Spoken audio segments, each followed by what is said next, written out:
Cage Nation. Welcome to the Cage Nation. Welcome to the Cage Nation. No one can drop us, no one can stop us. We are the warriors, no one can top us, no one can rock us.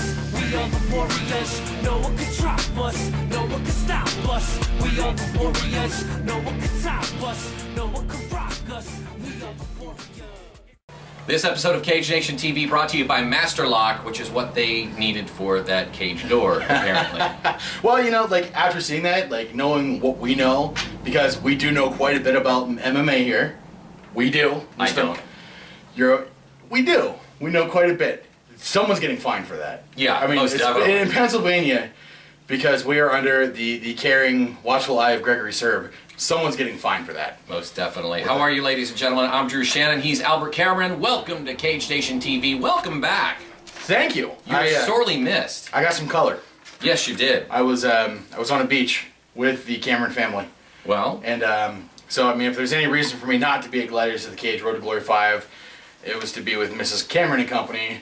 You guys were missed as well. I wish you guys could have been there. I wish I could have been there as well. And if you think I don't know anything, Mike Kessling knows even less. Oh, so I'm so glad that you're back. He's so good on TV, though. Like, Mike Kessling did a great job. He did personable. Very well. You guys delivered great interviews, and everyone who matters was thoroughly impressed with that video. His first foray into MMA interviews and stuff like that, he, you know, and coverage, and he took notes, and I thought he did fine. Oh yeah, you guys knocked it out of the park. Yeah, and then he knocked me out of the park later with a steel chair. That's what you get when you hit somebody with autographed gloves from Dan Severin, which we'll be giving away. We want to thank Gladiators of the Cage for providing those gloves to us. We've got quite the relationship with them. This is the second time they've asked us. We didn't ask them. They asked us to come cover the fights, and we greatly appreciate that. Not too many people can say that they were asked by that company to come in and cover those fights. If they hadn't, I would have totally asked them, because they're just great guys to work with. Exactly. But you know, we got a great working relationship with them, and just like every promotion we've worked with. Let me see those here. Our offhand producer. And yeah, these are the gloves in question, and you saw them in the last episode, and I will bring these up here. And it's backwards in my viewfinder, but that's because it's a viewfinder. You can see Dan the Beast Severin autographed fight gloves. These can be yours. We got to figure out a way to give. Have we figured out how to give these away? Not yet. It's been a week. But we're gonna figure it out, because Cage Nation TV, we don't do anything half-tookist. No half-tookisting here. No. Dan Severin is the guy who actually launched Albert Cameron's career. Yes, he did. At Complete Devastation MMA 2, I was just a camera guy up on a scaffolding that. Yeah. So at the after party, we're talking to Dan Severin, and everyone's like, "Oh my God, Albert really enjoys MMA." Yeah. And that's how things got kicked off. So I mean, I owe a big debt of gratitude to Dan Severin himself for not choking me out when I'm reminding him about everything he's already done. Yeah. And you know how I got into MMA? How's that? My pro wrestling show got canceled. So. There you go. There's my qualifications right there. But I'm trying to learn, and that's the important And learning thing. You are. I'm doing my best. You know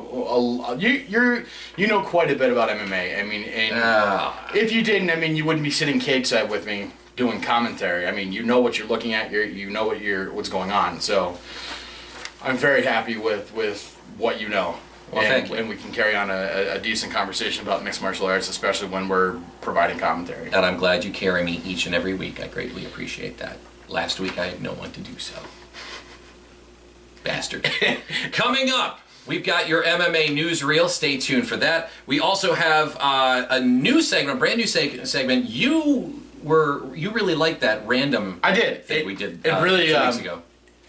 It's quality entertainment, putting ourselves on the spot. You know, like it challenged myself, like, to really dig into the recesses of what does Albert Cameron know and what can Albert Cameron recall on the spot. Right. And I enjoy that. And well, we're going to have a segment. It's called The Random. Oh yeah. And this week we're talking about heavyweight champions. So stay tuned for that. Also, the hot topic this week, banned substances. And it doesn't matter, you know, what sport we're talking about.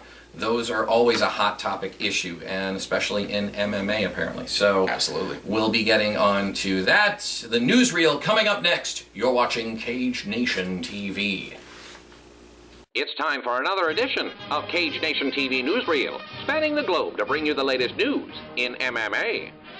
As we noted in our Gladiators of the Cage recap last week, Charlie Gathers went into his fight with Steve Smith at Road to Glory 5 with an injury. At the time, it was believed that Gathers went into the bout with a broken elbow. There was considerable swelling to his elbow pre-fight, but in true Charlie Gathers fashion, he didn't let that stop him from fighting. However, post-fight, Gathers posted on his Facebook account that the swelling had increased all the way to his fingers. An MRI was conducted this past week, and it was discovered that Gathers is suffering from a torn tricep ligament, which is somewhat similar to the injury WWE superstar John Cena had recently suffered. Although Cena is out possibly 4 to 6 months for his injury, Gathers seems to be more optimistic about his situation, saying on Facebook, quote, "Bad news is I have a partial torn tricep ligament. Good news is they can't really do anything about it. Back to work and training on Monday. Does it hurt? Yeah. Do I give a shit?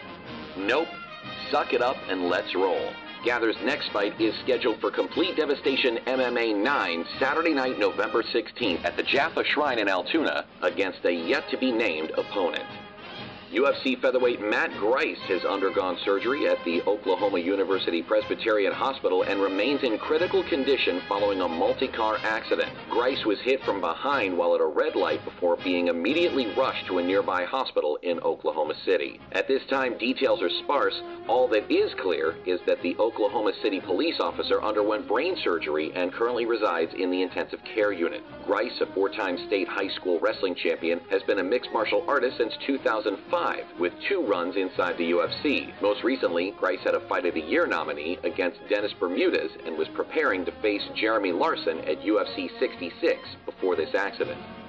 Well, there's a big standoff going between UFC welterweight champion George St. Pierre and Johnny Hendricks regarding outside drug testing for their November 16th title fight at UFC 167. Initially, St. Pierre said he would be willing to participate along with Hendricks and be tested by the Voluntary Anti-Doping Association and would even cover the significant costs of the testing for Hendricks, which Dana White commented as kinda weird.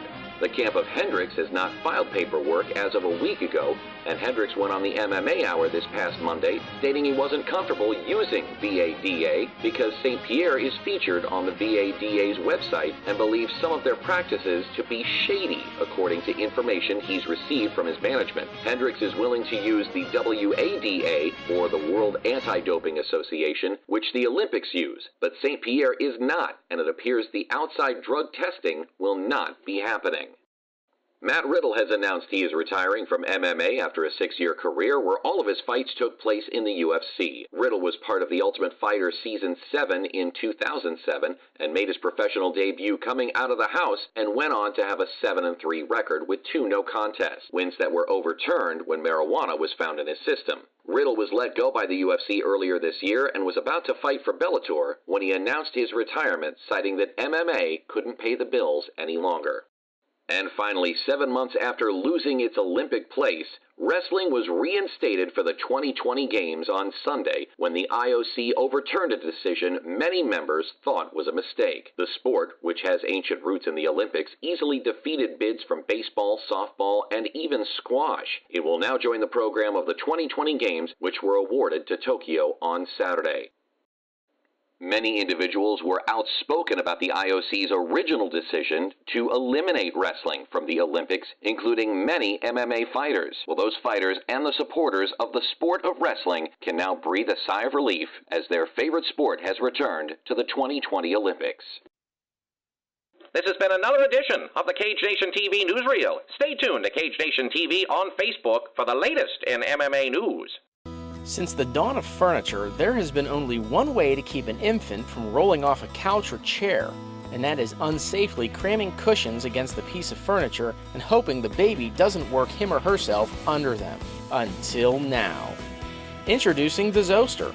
The Zoster is a revolutionary infant safety product that easily wraps around a cushion to keep your baby from rolling off a couch or chair.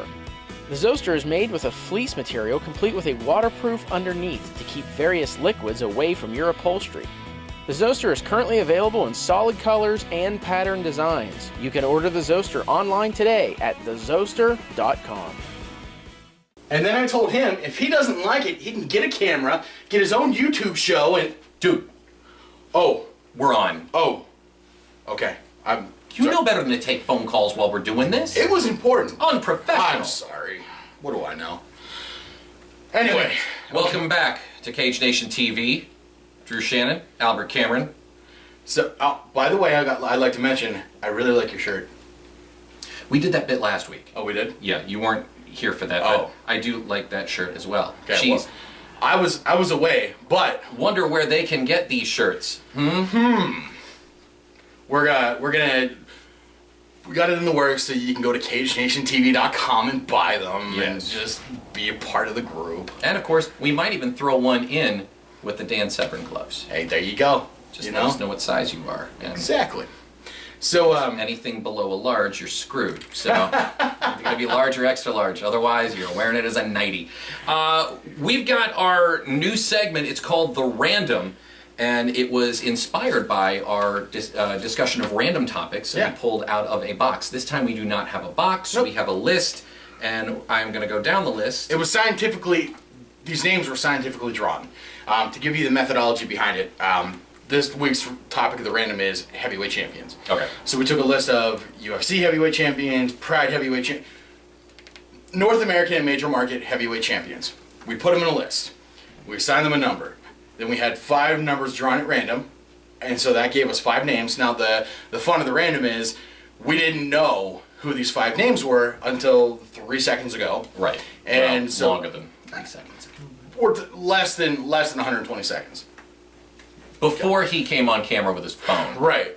So we got 5 names. So what we're going to do is we're going to discuss and we're going to rank those heavyweight champions based on the 5 names we drew, and we're going to have fun and talk about it. All right. Okay. Let me start off with. Let's roll down the names. All right. All the names? Yeah. We'll Okay. run down the names and we'll talk about what order I think they go in. All right. We have first, and apparently you did these in alphabetical order? Mm-hmm. Okay. By first name. Alistair Overeem. Oh no, we're going to go over the names of the 5 names that were drawn. Oh, just the 5 names. 5 names that were drawn. Oh, my bad. We'd be here forever. Again. All right. The 5 names that were drawn were Andrei Arlovski, The Pitbull, Brock Lesnar. sweet chest tattoo. It is. No, not even close. I was gonna say it's rather phallic if you ask me. It is. Daniel Cormier, Maurice Smith, and Ricco Rodriguez. Oh wait, he's not Brazilian. It's Ricco Rodriguez. Ricco Suave Rodriguez. Yes. Former member of Team Punishment. So the point of the random is we got 5 names. We have to try to rank them in order based on their prime, and who we think outranks the other. Now the level playing ground is all of these guys have been champions. All of them but one have been UFC champions. That one who isn't was Daniel Cormier, who was a King of the Cage heavyweight champion. Okay. So we got Andrei the Pitbull Arlovski, who was absolutely tearing the UFC heavyweight division apart whenever the Ultimate Fighter really hit it big. I mean, it was known as Arlovski Mania. Everyone's like, oh, put Arlovski in against Fedor in their prime. Arlovski's going to tear so-and-so apart. Arlovski was the man. He was going to just destroy everybody. Brock Lesnar. Brock Lesnar is the man who came in after 3 fights. 3 fights. 3 fights. 3 fights. One in Japan, one against Frank Mir, and then he goes in against Randy the Natural Couture. Completely steamrolls Randy Couture and wins the UFC Heavyweight Championship. You and I were actually at an event at an establishment here in State College for that fight. Champs, North Atherton Street. Check it out. The Rampage Jackson's an excellent burger. Yeah, and the duck season, or no, it's Wabbit season, I believe. It's actually a duck sandwich. It's very good. But I digress. You digress. Who else we got here? Brock Lesnar was an absolute monster at heavyweight as a heavyweight champion. Yes, Daniel Cormier. Daniel Cormier he actually beat Josh the War Master Barnett in the Strikeforce Grand Prix. As a King of the Cage heavyweight veteran, you know me, Drew, I'm a very, very big fan of King of the Cage. Mm. King of the Cage was really poised to be number 2 to the UFC when probably 2002 through 2007.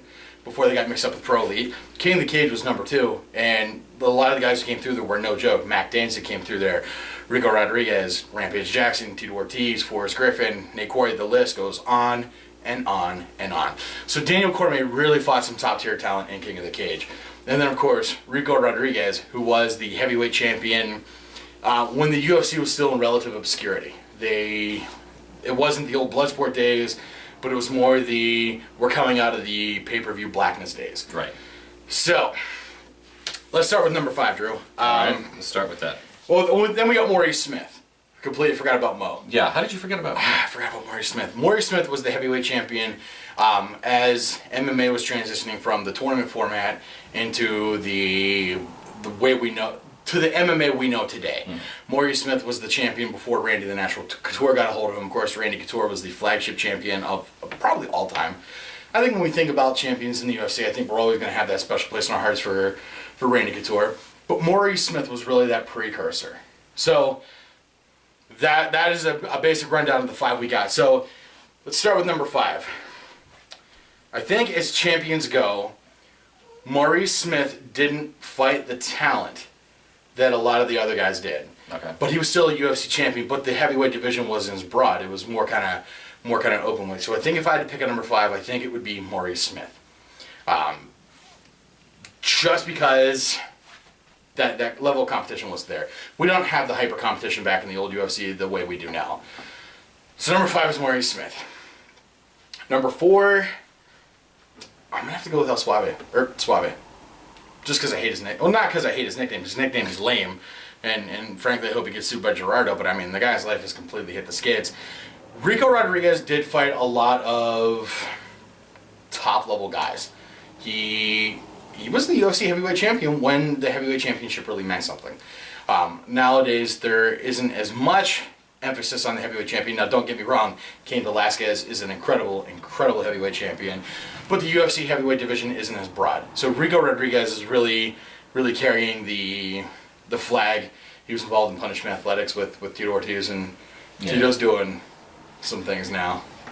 Some things. And by things, I mean nothing really that substantial. So we got Ricco Rodriguez. Okay, I know we're saying it ad nauseum. You're going to fight Rampage Jackson on an MMA card, so they put you in a wrestling match and you hit him with a sledgehammer. I'm sorry. That just completely You're not going to let that go, are you? I am not. That just completely sucked all legitimacy out of that fight. Whatever chance they had to make that fight legitimate, it's just gone. Okay. All right, moving on. Okay. You feel better now? I do feel a little bit better. Good. Okay, so who we got Brock Lesnar, Daniel Cormier, and Andrei Arlovski. Yes. Number 3, I think I'm going to put Daniel Cormier. Okay. Why is that? Because he never was able to get the brass ring. Now, the King of the Cage Heavyweight Championship was a big deal because, again, a lot of those guys came through. But it's like winning. It's like winning a college football championship and not winning the Super Bowl. Right. Which I think is the position that Daniel Cormier is in. I mean, King of the Cage champion is still something very, very to be proud of, and he was poised to beat Josh Barnett. I mean, he beat Josh Barnett, and Josh Barnett is no joke as well. I mean, he is a very, very sturdy heavyweight who was a former king of Pancrase, but he was never able to just get that fight with Alistair Overeem and win the Strikeforce Championship. Or, I mean, he's talking about going to the UFC light heavyweight division. I mean, the brass ring's there, he's just never been able to get it. Okay. Number 2, Brock Lesnar, who... You almost said that like Paul Heyman. I was gonna say something about his chest tattoo being kind of gross looking, but then I realized that I'm not that good on my feet. I mean, that is your expertise. I mean, to be able to speak and be understood and to convey information and to sound good while you're doing it, that is your role, my friend. And to run when I badmouth someone, which I very rarely do. Right. So Brock Lesnar, an absolute powerhouse. He completely decimated Randy Couture. He may have knocked Randy Couture into retirement in that fight. I can't remember off the top of my head, and I'm sure my fact checkers are out there getting ready to type something nasty. Oh, I'm sure. Oh yeah, because that's what they do. But it's okay. We love him for that. We do. But Brock Lesnar only had like a handful of fights. Right. Like, you know, he never really. He doesn't have the pedigree. He doesn't have that long resume of people he's beaten. And I mean, Alistair Overeem kicked him in the liver so hard that he literally, like, Alistair kicked him. You see like the look in Brock Lesnar's face. He doubles over, and then Brock hits the mat. That's when really his career ended. And I think he was battling diverticulitis. Right. Really, really bad. So you got diverticulitis and then getting kicked in the giblets. Not a good combo. It's not a good mix. I mean, diverticulitis, I'm not sure on the specifics of it, but it affects the GI intestinal tract, which is exactly where Alistair Overeem kicked Brock Lesnar. We should probably post that right here, right about now. Like the definition of diverticulitis. Diverticulitis. I can't even say it. Okay. I just said it, so. Alistair Overeem kicks him in the gut so hard that he's done with MMA, and the next thing you know, he is on WWE programming where he is doing great things, involved in high-profile matches, and he is doing what he enjoys, which is apparently now nothing, because he hasn't been on TV in quite some time. Really? Not since his fight with CM Punk. I didn't know that. I don't follow Brock Lesnar's professional wrestling career closely. I haven't been following professional wrestling all that closely, to be perfectly honest. Yeah, you know, like, there's just a lot of whenever he started about talking about coming back to the UFC, whenever his return WWE contract expired, that's what really kind of turned me off to Brock Lesnar, because I mean, MMA is a great sport, and I don't think any one athlete should be using MMA or professional wrestling as leverage over a promoter. Right. Like, oh, if I don't get what I want, I'm going to go back here. I mean, do what you got to do. I mean, if someone's willing to pay you for it, great, but I mean, you can't really use the UFC leverage over the WWE, because Vince McMahon and Dana White are both the kind of go pound sand kind of guys. Right. Vince will be like, well, the grass is greener on the other side. Get to stepping. Absolutely. So, we got 4 guys ranked so far. Number 5, we got Maurice Smith. Number 4, we got Ricco Rodriguez. Number 3, we got Daniel Cormier. Number 2, we got Brock Lesnar. So that leaves one guy at number 1. Now, we have to understand that everyone that I am talking about right now, we are assuming they are in their prime. And no one in their prime, I think, was better than Andrei the Pitbull Arlovski. He was absolutely tearing through everybody. He knocked out Paul Buentello so fast that Paul Buentello did not know he was knocked out. Paul Buentello comes with an overhand right. It was an overhand right. Andrei Arlovski slips in his uppercut / hook kind of thing. Fact checkers, you know. Right. Yeah. Tags Paul Buentello on the chin. Paul Buentello falls out cold on top of Andrei Arlovski, so it looks like he's stuffing a takedown defense. The referee had the sense of mind, like, oh no, he's done. He's out. Yeah. I mean, that fight didn't last long at all. And he has the pedigree. Like, he's fought the quality fighters. He fought Tim Sylvia. He fought Paul Buentello. He fought Justin Eilers. I mean, the list really, really goes on. So I got, as far as heavyweight champions go, and when they're pulled out at random, I got Andrei the Pitbull Arlovski at number 1. All right. There you go. That's your random for this week. Coming up, a hot topic. We'll be talking about banned substances. Banned substances in MMA. That shirt really brings out your eyes. People should really go buy one. They should. That was random. You know what's cool about these shirts? What's that? Is we stand here, it makes us look like there's a Cage Nation logo just below our disembodied heads. And we're floating. Woo. We're floating. And it says staff on the back, which means not everyone's going to get that particular shirt, which is fantastic. We'll be back on Cage Nation TV. I'm a floating head. Stay tuned. We'll be back. Hello, MMA fans. Look, people, MMA fans. And we're wrestling guys on an MMA show. Holy moly. What's this world coming to? We want to take this time and thank Drew Shannon and Albert Cameron. We do? Yeah. All right, for allowing us a little bit of their time here on Cage Nation Television to promote the Pro Wrestling Rundown. Do I have to do all the talking here? Come on, guys. Show us a little bit of love. We're showing you some love. We know that they're crossover fans, so catch us on our YouTube channel. What is it again, X? YouTube.com/Pro Wrestling Rundown. Hope to see you there. Welcome back to Cage Nation TV episode. Would this be 15? Technically 15. What about the count? We don't count the countdown or the recap shows as actual episodes? It depends on how lazy I'm feeling in a particular week. Like the WCC 6 recap episode was an episode, but like Gladiators of the Cage North Shore Rise to Power 2, Gladiators of the Cage Road to Glory 5. Those were just specials. And Valley Fight League, Cameron versus Chair. Yeah, was VFL 42. Was that it? It was the most exciting part of that night. As well as, you know what, actually the exciting part of that night was Ryan Glunt coming back Absolutely. and winning his first bout back. It was incredible. Absolutely. Before we get into the hot topic, if you guys aren't already engaging us on social media, well, shame on you. Yeah. Last night or this morning, whichever the case may be, a good friend of ours and fighter has agreed to come to the cage at Complete Devastation MMA 9 to the Cage Nation TV theme song, which is "We Are Warriors" by Jigsaw. My man Jigsaw is a brilliant musician, an excellent rapper. So Charlie the Madman Gathers is It's just Charlie Gathers. Okay. As he posted on the Facebook. Okay. No Madman anymore. It's Charlie Gathers. Charlie Gathers is going to be coming down to the cage to the Cage Nation TV theme song, which is awesome. I mean, We couldn't be more thrilled. And we couldn't think of a better guy to come down to our theme than Charlie Gathers, because Jigsaw actually does his theme song. exactly. Charlie Gathers is actually the one who introduced me to Jigsaw whenever I was looking for, hey, can we get someone to produce a theme song? And Charlie's like, we'll talk to my man Jigsaw. And history as we have it. That, and we didn't have to pay ASCAP BMI rights for any other songs that we could have used. Yeah, well, you know, Jigsaw is such a professional like that. I mean, he was just, he enjoys his craft. Jigsaw's a cool guy. He is. He enjoys making music, and I think we got a great partnership going on with him. So we're gonna put his Twitter handle down here. Make sure to follow him. Check out his other music. I mean, the guy's he's absolutely brilliant. It's fantastic. Absolutely. All right, the hot topic this week, and it's been a hot topic in the world of baseball. It's also a hot topic in the world of MMA, talking about banned substances.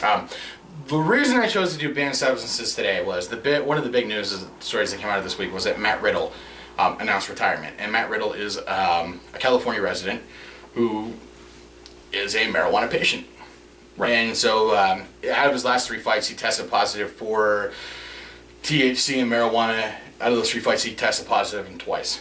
So, like, you know, you got to wonder, does marijuana give you an edge over another fighter? I don't partake on the stuff.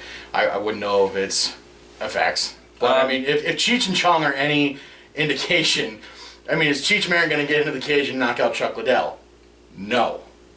Like, I don't think marijuana gives a performance-enhancing edge in the world of mixed martial arts. To my knowledge, and I'm not saying that I know this for personal experience, but marijuana is in no way a performance enhancing drug. If anything, it makes you just want to sit around on the couch and listen to Dark Side of the Moon while watch Wizard of Oz is playing and watch lame YouTube videos. So right, that's pretty much it. Nick Diaz went over and fought in Pride. He beat Takanori Gomi, and that decision was actually overruled because marijuana was found in his system. Mm-hmm. Takanori Gomi, especially in a Pride ring, is absolutely no joke. So, I mean, for Nick Diaz to have that in his system and still be Takanori Gomi, I mean, that just really says something about Nick Diaz. Another thing I'm almost tired to death of hearing is testosterone replacement therapy. Okay. Guess what, people? Vitor Belfort engages in testosterone replacement therapy. It's not a secret. He's not trying to hide it. We all know about it, and that's just the long and the short of it. The reason substances are banned in certain ways are because athletic commissions are trying to make the fighting ground as level as possible. Right. The Nevada State Athletic Commission, New Jersey, Pennsylvania, Ohio, whatever the case may be, they're not trying to make competition difficult. They're trying to make it fair. So they're trying to square things up as much as possible. They're trying to keep our records close. They're keeping our weights on par. They're making sure you're not taking anything that's going to give you an athletic edge over me. Right. Or hinder your performance as well. Right. Especially in the case of marijuana. In some states, it is legalized. In quite a few states, it is not legal. So it is an illegal drug. And, fighting organizations don't. I mean, let's face it. You go in to your job, you get tested. If you have that kind of, random drug testing at your job, they pull up that you've been smoking doobies and you're out. That's it. So it's a safety concern, too. Yeah. Again, I don't know firsthand the effects of it, but again, Cheech and Chong, if that tells you anything, reaction times are slowed. I would have gone with Jay and Silent Bob, but Jay and Silent Bob. Reaction times are slowed. So you and I are fighting. you're partaking of the ganja, I got quick hands. Why am I partaking of the ganja? Because I've just said 3 or 4 times that I don't do it. Oh, all right. So Albert Cameron's making a straight edge stance here. I've only done it once, and that was it. I swear to God. And I never touched the stuff again. I didn't inhale. So we're fighting. You're under the influence of the ganja. And you're off camera. But go ahead. You're under the influence of the ganja, and I'm hitting you in the head. Your reaction time's slowed. You can't defend yourself as well. I'll be like, oh, man, what did you hit me for, bro? I mean, Right. Exactly. Can't we just get along, man, you know? So, Not that I know from personal experience. on the other side of that, we have PEDs, performance-enhancing drugs, steroids. That's taking it on the completely other side of the coin. Right. What a steroid does is, a steroid does not give you automatic bulk and make your muscle fibers just huge by injecting. Right. What it does is, it helps your muscles recover from strenuous activity. So Drew's hitting the bench, he's benching 350, he's shooting up a steroid, his muscles are recovering faster so that he can cause trauma to those muscles again. And by the time fight time comes around, you're a lot stronger than you would be if your muscles were recovering naturally. Right. Right. So that, again, state athletic commissions are trying to level it out. They're trying to make competition as fair as possible. Right. The the Nevada State Athletic Commission is not trying to make life difficult for Vitor Belfort. They're trying to make sure that anyone that Vitor fights has the same fair fighting ground. Right. It's the same thing with football. Same thing with baseball. I mean, Oh, there's a lot of that. Yeah, that performance-enhancing drugs have been in the news recently in, absolutely. in baseball. I mean, A-Rod, that whole deal. no, not A-Rod. Oh, shut up.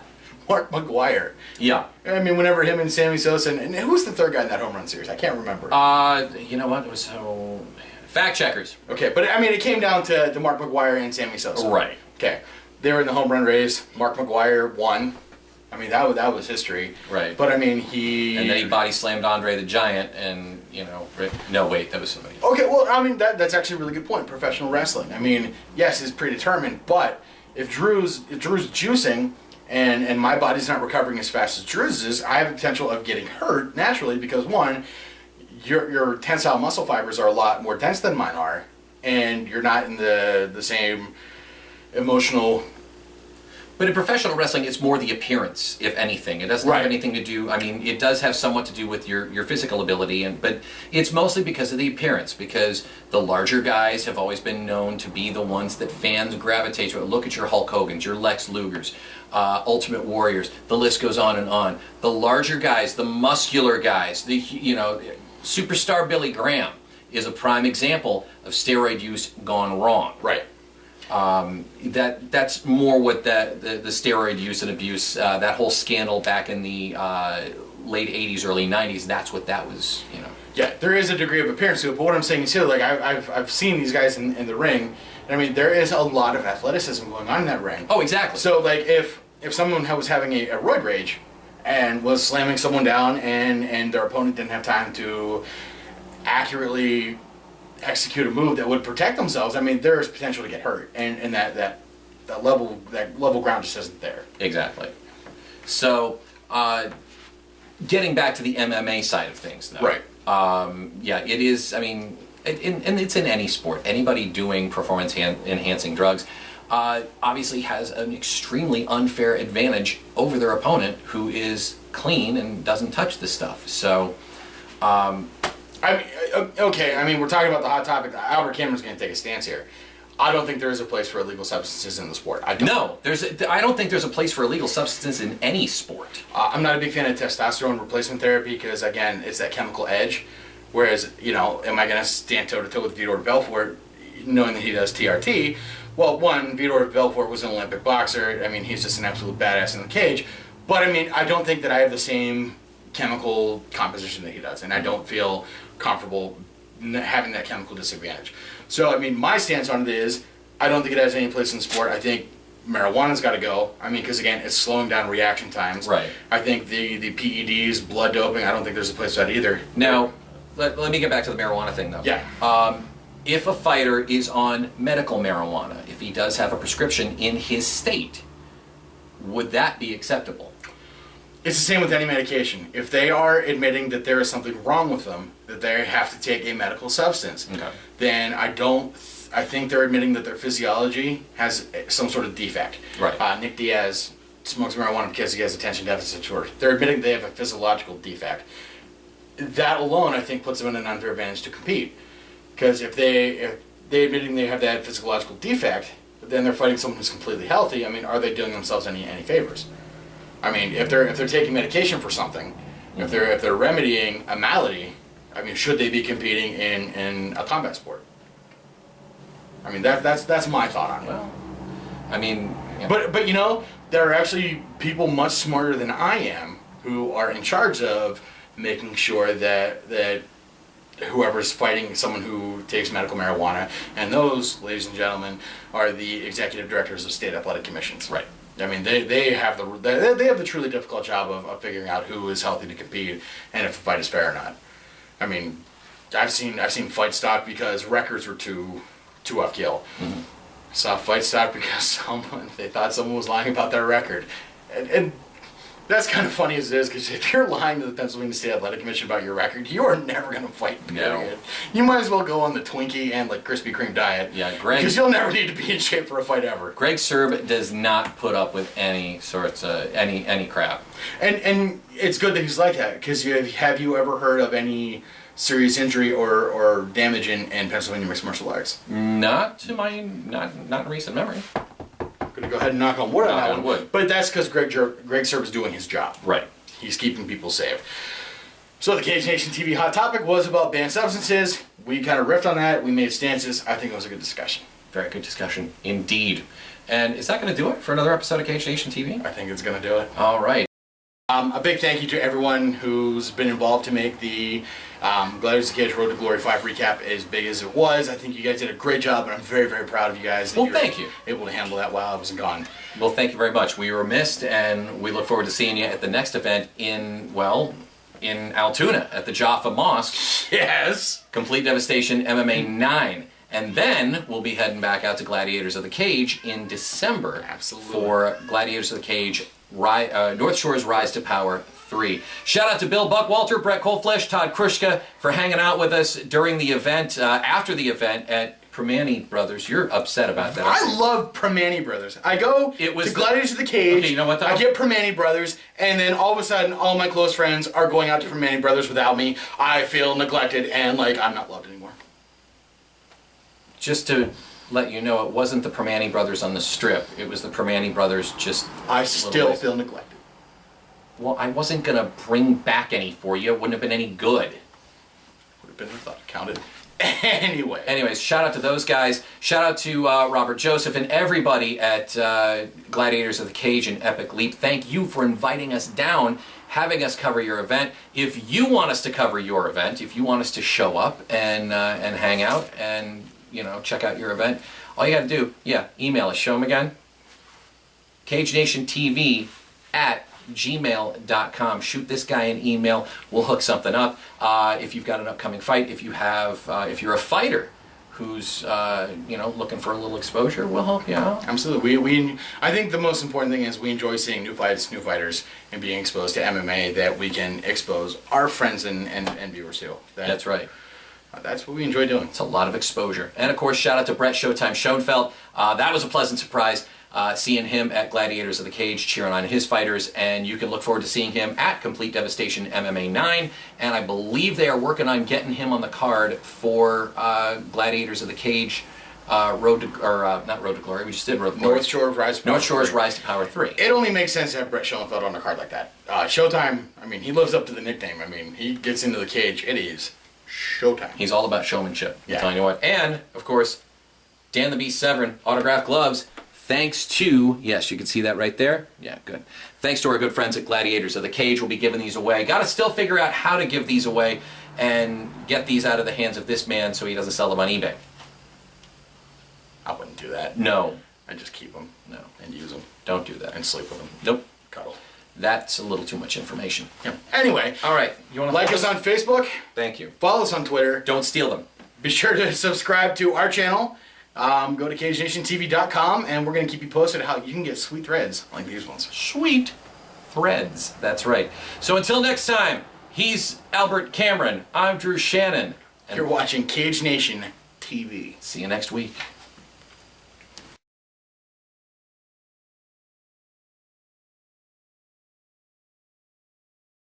You think you do. Aha!